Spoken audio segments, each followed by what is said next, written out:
I've been meal prepping for many years, but I believe that there is always more to learn. So this week I'm going to be trying to food prep like a chef. I have been doing a lot of research. I've been watching a lot of videos, reading a lot of blogs, and trying to get as many tips from professional chefs as I possibly can to try and learn to food prep better. I will of course share everything in the description below from all my resources and all the recipes that I try and all the different methods that I use in this video. If you're new here, my name is Imi and I try to learn how to cook better, use what we already have, reduce food waste, try and live slowly and sustainably, and just try and learn a few more hobbies as well. So if any of that is interesting to you, feel free to subscribe, and if you do like the video or you find it useful at all, please give it a thumbs up as it really helps to support my channel. Okay, let's get started with what we actually need to food prep, according to the chefs, of course. I got a lot of really great tips from a video I watched by Andy Cooks, and he goes through all the containers that he personally uses.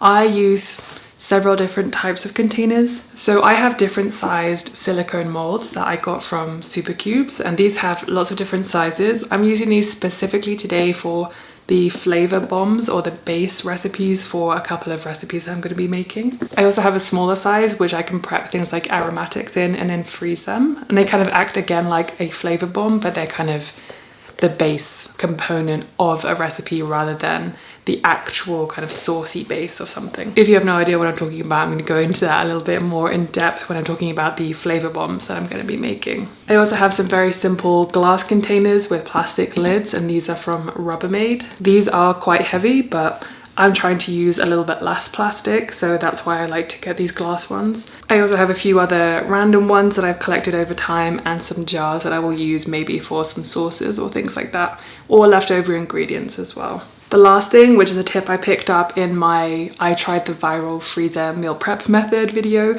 is to label and date everything. So I just have some blue kitchen tape, and then I just have a marker pen. So I'll make sure to label those. I did make the mistake of actually writing directly onto some of my containers because I thought it was washable. It was not. So now this says Puttanesca, 26th of the 5th, and that will never go away.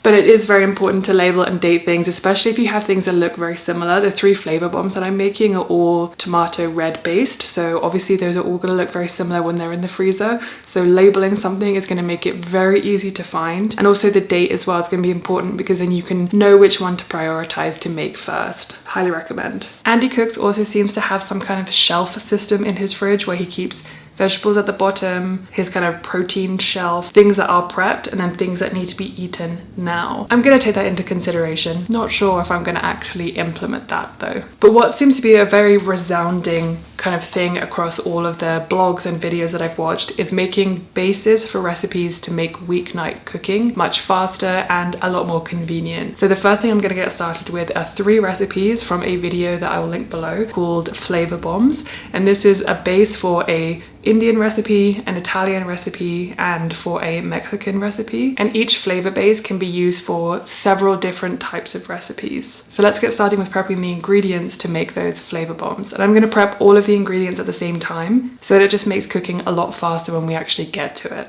I have 6 onions, 2 for each of the 3 recipes that I'm going to be making, so I'm going to chop those up and put them aside. I also like to have lots of little bowls around because this helps to measure out the ingredients before I start cooking so everything is ready to go. So I have like lots and lots of different sort of sized ones, which are very helpful because after I've done the onions, I then have to do my garlic, and then I have jalapeno, and then I have some serrano peppers, and then some ginger. And these are the base ingredients for 3 of the recipes. Often I like to listen to a book while I'm doing this because it does take me a little bit of time. But sometimes I don't listen to anything and it does feel quite meditative, which is really nice, and kind of why I like food prepping and why I have really gotten into meal prep in the first place. I've been a little bit stressed lately because we have been in the process of buying a house, but I've also been using Headspace, which is your everyday mental health companion, and they're actually sponsoring this portion of today's video, so a big thank you to them. I've been finding it very helpful because just 5 minutes a day can reduce stress, and 7 days of using it can really help with anxiety. I've definitely been feeling a little anxious recently, so it's been very helpful, especially on the days where I'm feeling extra anxious, to just sit down and take a moment and do a meditation, or even listening to a soundscape whilst I'm cooking to help just calm me down and reflect and just think about how to move through those thoughts and those feelings. As we get older, life gets more stressful because we have so many more commitments and things that we have to manage in our daily lives. So to help me feel a little bit more in control of my stress, I've been doing the program Managing Stress. It's 20 sessions and it's just 10 minutes a day. And it's laid out in such an easy format that just kind of helps me to get to it every day. Starting with session 1, you're just sort of getting to know your stress, and then you reflect on your intentions. You start to begin to understand the basis of stress, and then we move on to coping with distractions. Headspace is really foundational in when you're learning meditation, and it shows you exactly what you need to do, especially as a beginner. Earlier this year, I completed their beginner meditation program, and it helped me to really understand how to allow thoughts to come and then just to allow them to go as well. This helped me to manage my thoughts and my feelings a lot better.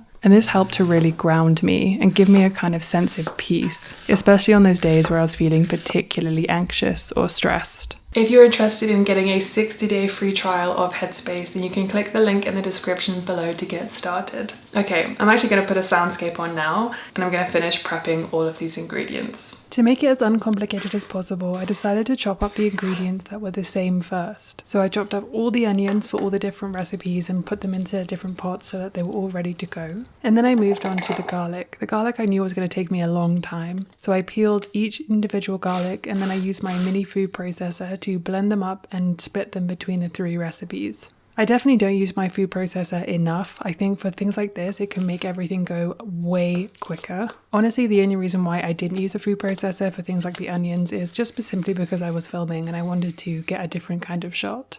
This is also one of the benefits of using recipes that use very similar ingredients for their bases, but they'll obviously use different herbs and extra things to make it taste different, because it considerably cuts down the prep and also just the mental hassle of having to think about all the different ingredients that you need for various different recipes. I've also very slowly but surely been collecting little pots so that I can do my little mise en place, i.e. chop up all the different things or measure out the different spices that I need for specific recipes, and then I put them in the order that I'm actually going to use them in. So I'll put the things that I'm going to use first closest to the stove, and then the things that I'm going to use next right next to it, and then as we get further away, those are the last ingredients that are going to be made. Since collecting these little pots and doing it like this, it has made my life so much easier, and it actually makes it a little bit less stressful for me as well. Sometimes I really hate to wait to cook something, but when I really just slow down, prepare all the ingredients properly and put them in my order, it makes everything go a lot quicker when I'm actually cooking. It's also a lot less stressful because I haven't forgotten an ingredient. I don't have to look up just how much of the spices I need or anything like that. It's already all pre-worked out, then I can just throw it in. Now, if I wasn't filming, I would have cooked all of these sort of simultaneously. And that's one of the best things, again, about doing your prep beforehand and having all of your little pots and stuff in the order, because then it makes it much easier and less stressful if you're cooking multiple things at the same time. Especially because the first step in all 3 of these recipes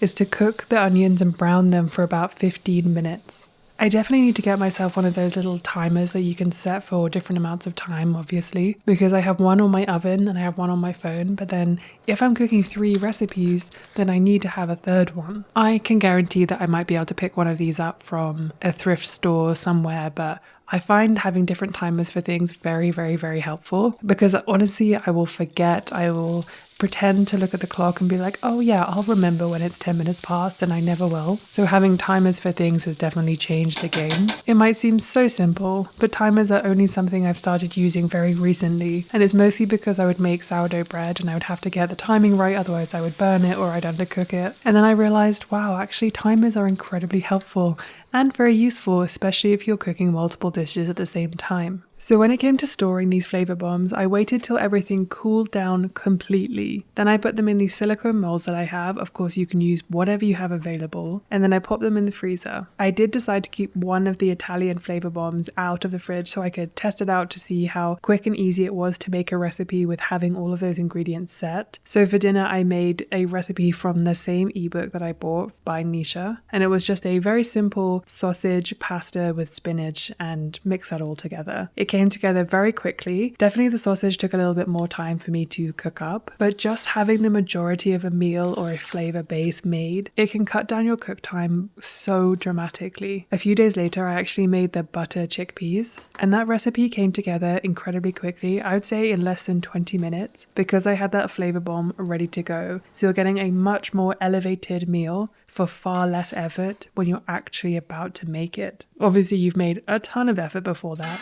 but you're just kind of making your future self a little bit easier, a little bit happier, a little bit less stressed because they have one less thing to think about. Okay, now that the flavor bombs have been done, each one of those, I have 6 of them, will make 1 meal and 4 portions, which is pretty amazing. So in total, putting those flavor bombs together has prepared me for about 24 portions of meals, which is very exciting. So now that I have prepped those flavor bombs, which are going to be dinners, I'm actually going to now prep a lot of ingredients, because a lot of people seem to prep ingredients rather than full-on meals when it comes to trying to prep like a professional chef, or at least more like a chef. Okay, so you can see some of my ingredients here.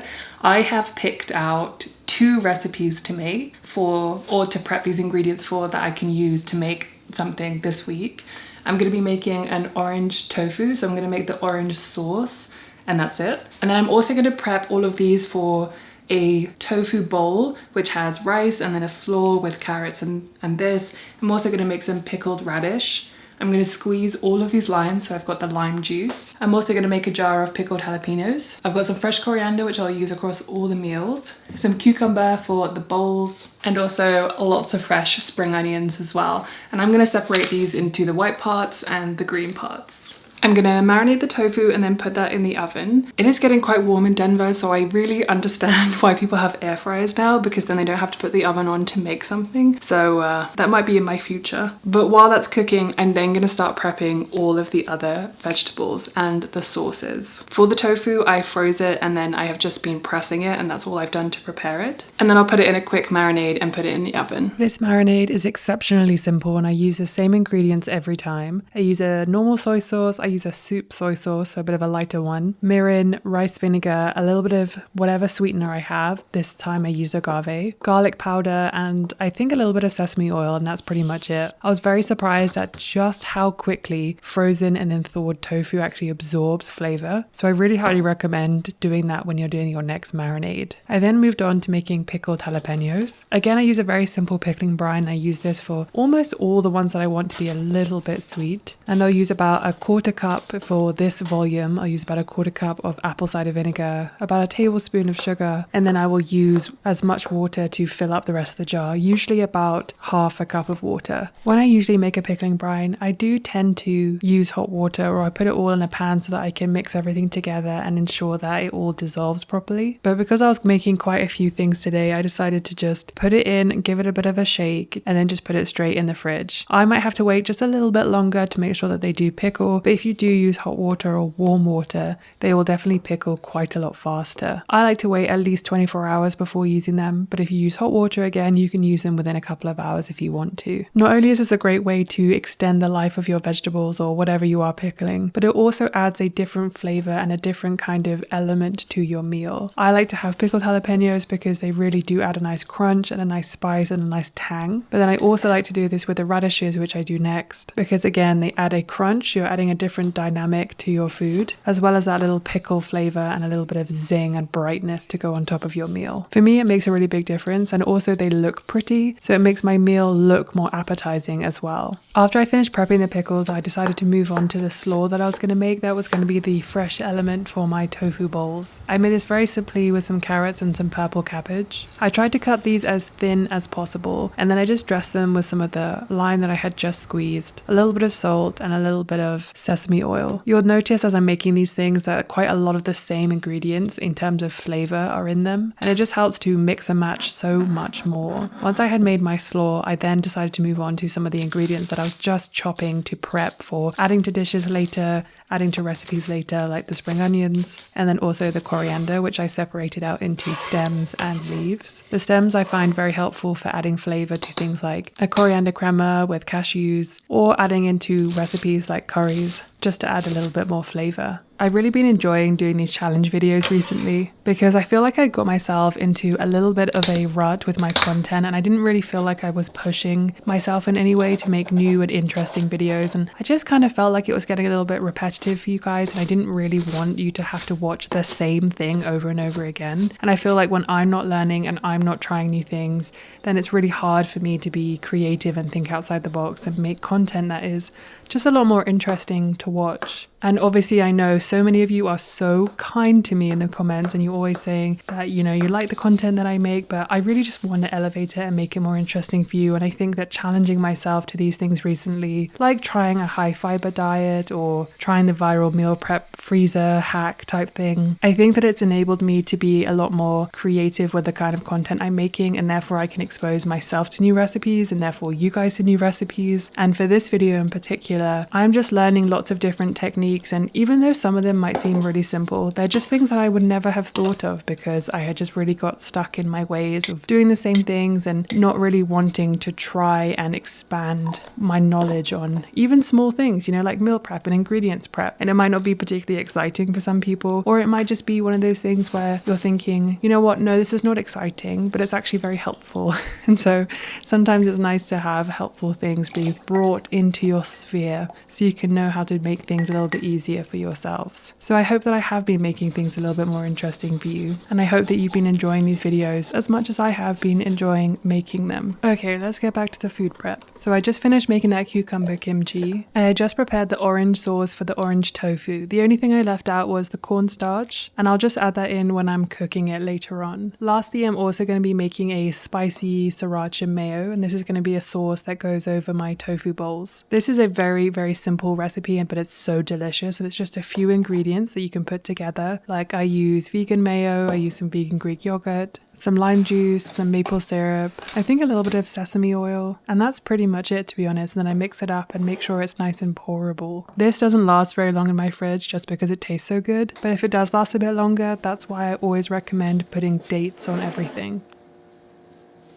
Okay, so I've finally done food prepping all of my ingredients for the rest of the week, and I feel like I have barely scratched the surface with all of the tips that I had kind of read about and watched. So I feel like I need to do a follow-up video to this as well, where I talk about all the other tips that I learned and try different methods that people have shown on how to food prep more like a chef or a restaurant. I'm also going to do a video where I eat all of this food and I show you how I'm putting those meals together, as well as those flavor bomb ones from the freezer too. So make sure to subscribe if you want to see that video. One thing that became very apparent for me personally as I was prepping is I actually found it a lot less stressful just to prep ingredients rather than prepping entire meals. And I think I'm also going to feel less stressed when I'm going to eat those meals, because I won't see them in the fridge and be like, oh my god, I really need to eat these meals before they go off, and I completely wasted all that time and all this food as well. I think it will also help with variety, and it will make it a lot more interesting, especially for those of you who don't like to eat the same thing every day. You can definitely meal prep. Like if you, for example, you got bored of eating one protein, you could meal prep two, so you could swap them depending on the day. And then because I've made so many like accompaniments to go with that tofu bowl, I can definitely choose which day I want to eat which thing. And I have 3 different kind of pickled things. And then I also have that spicy mayo, but I don't have to have the spicy mayo if I don't want to. I feel like this really opens the door to variety, but again, just saving you a lot of time during the week when you're obviously pretty busy. It might make making weeknight meals much quicker, much easier. I'm really excited to try out some of those flavor bomb recipes, especially there are 3 that I got in the ebook that I bought from Nishivora, and one of them is butter chickpeas. So I'm very excited to try that recipe. But I'm also pretty amazed at just how far those flavor bombs go in terms of how many recipes that they can make. And I think that the base of those, that's definitely what takes the longest. Obviously, this took me a very long time to prep all of this stuff today, but that's mainly because I was also filming it, so it might have gone a lot quicker if I was not filming it. I'm also interested to see how long these ingredients last. I think with some of the things that I've put salt or lime juice, things like that in, they'll probably last a bit longer because those are obviously preservatives. And I made quite a lot of slaw, so I would encourage myself to eat more vegetables.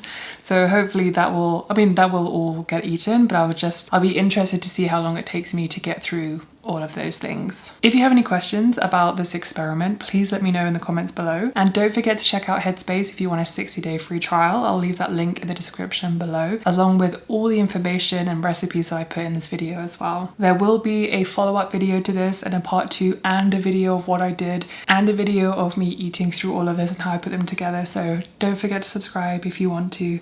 And if you did like the video, please give it a thumbs up because it really helps to support my channel. Okay, this was a really fun experiment and I'm definitely going to take a lot of these things that I've learned forward into my food prep in the future. But as always, thank you very much for watching and being here. I really appreciate it, and I will see you in the next one. Okay, bye.